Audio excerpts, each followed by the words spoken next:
છે નવો દાખલો સમજજો શું કહે છે। 3 વર્ષ પહેલા 5 સભ્યોના એક કુટુંબની સરેરાશ 17 વર્ષ હતી।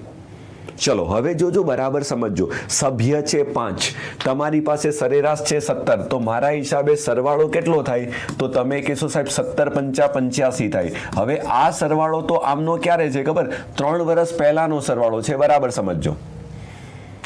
3 વર્ષ પહેલા કુટુંબમાં રહેલા 5 સભ્યો, બરાબર સમજો, એની ઉંમરનો સરવાળો 17 પંચા 85 હશે। તો અહીંયાથી જો તમારી ઈચ્છા થાય તો તમે હાલમાં સરવાળો મેળવી શકો। તો હાલમાં સરવાળો કેટલો થવાનો? તો 85માં કેટલા ઉમેરવાના ખબર? 85માં 3 નહીં ઉમેરવાના। એક જણો 3 વર્ષથી વધશે, આવા મારી પાસે 5 જણા છે, તો 5 તેરી 15નો વધારો થશે। તો હાલમાં 5એ 5ની ઉંમરનો સરવાળો આમ તો જોવા જઈએ તો કેટલો થશે? 100 થશે। હાલમાં 5એ 5ની ઉંમરનો સરવાળો 100 થશે, બરાબર સમજો। તમે કહેશો સાહેબ આટલી વાત ક્લિયર છે। હવે આગળ વધો। કુટુંબમાં એક નવું બાળક આવ્યું, સમજો।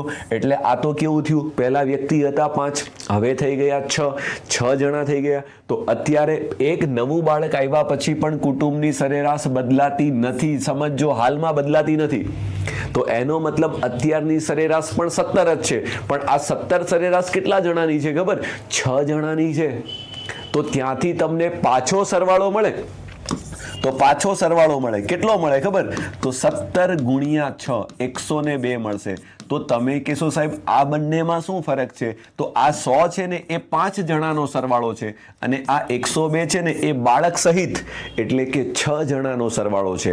તો તમે કહેશો કે સાહેબ મને પ્રશ્નમાં શું પૂછ્યું છે? તો નવું જે તાજું બાળક જન્મેલું છે ને એની હાલની ઉંમર કેટલી હશે? અલા જોતા ખબર પડી જાય કે આ 5 જણાની ઉંમરનો સરવાળો 100 છે, 6 જણાની ઉંમરનો સરવાળો 102 છે। તો આમાં જે એક જણો વૈધો એ બાળક છે, તો એ બાળક કેટલાનું હશે? તો 100ના 102 થયા, તો સીધું ખબર પડે કે સાહેબ 2 વર્ષનું બાળક હશે। સીધો જવાબ છે, જોઈ લો।